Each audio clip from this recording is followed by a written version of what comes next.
بسم اللہ الرحمن الرحیم۔ السلام علیکم ورحمۃ اللہ وبرکاتہ۔ محترم ناظرین، آج کے مجلس کے اندر سحری کی فضیلت، سحری میں تاخیر کرنا، بلا سحری کے روزہ رکھنا، اسی طرح افطار میں جلدی کرنا، اور افطار کے وقت مسنون کلمات کیا ہے، کھجور سے افطار بہتر ہے یا پانی سے، اور اسی طرح عورت صبح صادق کے بعد حیض سے پاک ہوئی یا حائدہ عورت صبح صادق سے پہلے پاک ہو گئی تو اس کا کیا مسئلہ ہے، وہ سمجھنے کی کوشش کرتے ہیں۔ نمبر 1، سحری کی فضیلت۔ روزہ رکھنے کے لیے سحری یعنی آخری شب میں کھانا پینا یہ مسنون ہے، سنت ہے، اور حدیث میں اس عمل کو باعث برکت قرار دیا ہے، اس لیے سحری کھانا اس کا خاص اہتمام کرنا چاہیے، اس کے اندر برکت رکھی ہے۔ رسول اکرم صلی اللہ علیہ وسلم کا فرمان شاہی ہے، جو روایت حضرت انس رضی اللہ تعالیٰ عنہ سے مروی ہے۔ فرمایا کہ تسحروا فإن فی السحور برکہ، کہ تم سحری کھایا کرو، بے شک سحری میں برکت رکھی گئی ہے، اللہ نے سحری کے اندر برکت رکھی ہے۔ دوسرے نمبر پر سحری میں تاخیر کرنا، یعنی جب آدمی سحری کا کھانا کھائے تو جتنا دیر سے ہو سکے اتنا کھائے، ویسے جلدی بھی کھا لے تو کوئی حرج نہیں ہے، لیکن دیر سے کھانا تو یہ زیادہ پسندیدہ، لیکن اتنا دیر بھی نہیں کہ آدمی کو کھانے پینے میں شک پیدا ہو جائے اور اس کا روزہ مکروہ ہو جائے۔ لیکن آج کے زمانے میں سہولت ہے، ٹائم ٹیبل ہے، گھڑی ہے، اور اسی طرح دوسری تقویمات وغیرہ ہے، تو اس کی وجہ سے آدمی ان تمام شکوک اور شبہات سے بچ جاتا ہے۔ اس لیے سحری میں تاخیر کرنا، دیر کرنا یہ مستحب ہے، پسندیدہ ہے، لیکن کسی نے جلدی کر لیا آدھے گھنٹے پہلے، 1 گھنٹہ پہلا، تو بھی کوئی حرج نہیں ہے۔ تیسرا سوال یہ ہے کہ کسی آدمی نے بغیر سحری کے روزہ رکھا تو اس کا کیا حکم ہے؟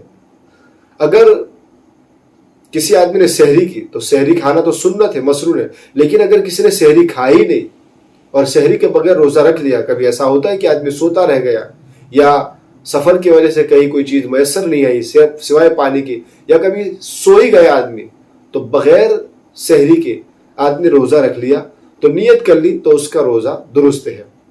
اسی طرح افطاری میں جلدی کرنے کا حکم ہے، یعنی غروب آفتاب کا وقت ہو جائے تو افطاری کرنا یہ مسنون ہے، جلدی ہے، تاخیر کرنا منع لکھا ہے، اور بلا وجہ تاخیر کرنا یہ ناپسندیدہ ہے۔ اس لیے ہمیں چاہیے کہ اللہ کے رسول صلی اللہ علیہ وسلم کی یہ جو ظاہر میں جو چھوٹی چھوٹی حدیثیں اور چھوٹی چھوٹی باتیں ہمیں لگتی ہے، اس کے اندر بہت بڑی خیر اور بہت بڑی حکمتیں پوشیدہ ہیں۔ تو افطاری کے اندر جلدی کرنا، جلدی بھی اتنی نہیں ہونی چاہیے کہ غروب آفتاب سے پہلے آدمی کھا پی لے، بلکہ جیسے غروب آفتاب ہو جائے تو اس کے بعد جو ہماری تقویم کے اندر لکھا رہتا ہے کہ غروب آفتاب سے 2-3 منٹ کے بعد مغرب کا وقت شروع ہوتا ہے، تو احتیاطاً جیسے اذان ہو جائے فوراً آدمی افطاری کر لے۔ لا یزال الناس بخیر ما عجل الفطر، رسول اکرم صلی اللہ علیہ وسلم کا فرمان ہے کہ میری امت برابر خیر پر قائم رہے گی جب تک کہ وہ فطر میں یعنی افطاری کے اندر جلدی کرے گی۔ یعنی دیکھو، افطاری جلدی کرنا، اس میں بھی رسول اکرم صلی اللہ علیہ وسلم نے خیر کو کہا ہے، اس کے اندر بھی اللہ نے خیر رکھی ہے۔ تو افطاری کا مسئلہ بھی ہو گیا۔ اب افطار کا جو مسنون کلمات ہے، دعائیں ہیں، وہ کیا ہے؟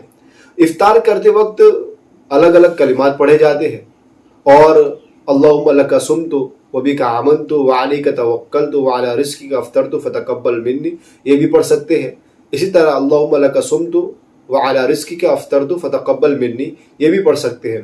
اور مسنون کلمات میں یہ بھی لکھا ہے کہ ذہب الظمأ وابتلت العروق وثبت الاجر انشاءاللہ تعالی، یہ کلمات بھی ہے، اور یہ زیادہ پسندیدہ ہے اور یہ زیادہ مضبوط روایت ہے۔ دوسرے نمبر پر اللہم لک صمت وعلی رزقک افطرت والی روایت ہے۔ تو جو اوپر والی دعا ہے ذہب الظمأ وابتلت العروق وثبت الاجر انشاءاللہ تعالی، اس کا ترجمہ یہ ہے کہ پیاس جاتی رہی، رگیں تر ہو گئی، پہلے خشک تھی اب تر ہو گئی، اور ثواب طے ہو چکا ہے انشاءاللہ، اللہ نے چاہا تو ہو ہی گیا الحمدللہ، لیکن دعائیہ کلمات یہ ہے انشاءاللہ۔ اور اللہم لک صمت وعلی رزقک افطرت، اس کا ترجمہ یہ ہے کہ اللہ میں نے تیرے ہی لیے روزہ رکھا اور تیرے دیے ہوئے رزق سے میں نے افطار کیا۔ اب آتا ہے کہ افطاری کھجور سے بہتر ہے یا پانی سے بہتر ہے؟ بہتر یہ ہے کہ افطاری کی شروعات کھجور سے کرے، اور اگر کھجور میسر نہ ہو، نہ مل سکے، تو پانی سے افطار کرنا یہ افضل لکھا ہے۔ دیکھو پہلے کھجور کا استعمال کریں، کھجور نہ ہو پھر پانی کا استعمال کریں، پھر آپ کو جو کچھ پینا ہو شربت لسی وغیرہ وہ بعد میں پیے، لیکن روایت کے اندر جو چیز آتی ہے اس کو سمجھے اچھی طرح کہ کھجور سے ابتدا کریں۔ آدمی اپنے گھر کے اندر روزانہ کچھ نہ کچھ کھجوریں لائے، کھجور کے اندر اللہ نے بہت ساری بیماریوں سے شفا بھی رکھی ہے، مستقل ایک غذا ہے۔ تو کھجور یا پانی سے افطار کرنے کا حکم بھی آپ کو سمجھ میں آ گیا کہ پہلے کھجور سے، اگر کھجور نہ ہو تو پانی سے افطار کریں۔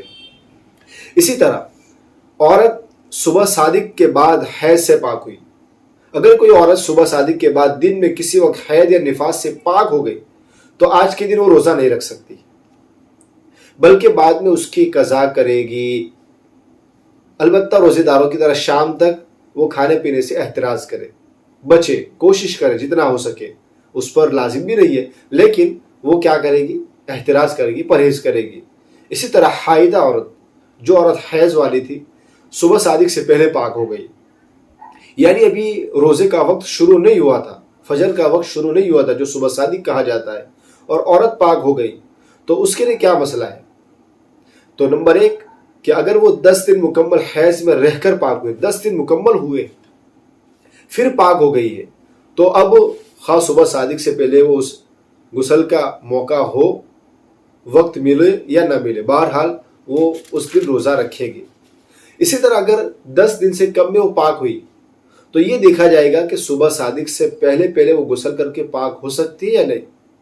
10 دن سے کم کی بات چل رہی ہے، تو اگر اتنا وقت ہے کہ پاک ہو سکے تو اس پر اس دن کا روزہ رکھنا ضروری ہوگا، اور اگر اتنا وقت نہیں ہے کہ غسل کر سکے تو عین صبح صادق کے وقت پاک ہوئی ہے تو اب اس پر اس دن کا روزہ رکھنا درست نہیں ہے، بلکہ وہ بعد میں اس کی قضا کرے گی۔ اسی طرح کوئی بچہ بالغ ہوا یا کافر تھا کوئی، وہ اسلام لے آیا دن کے اندر، تو اس کا کیا حکم ہے؟ اگر کوئی آدمی دن میں یا کوئی بچہ بالغ ہوا اور کافر مسلمان ہو گیا تو شام تک روزوں کی طرح وہ اس کا رہنا ضروری ہے۔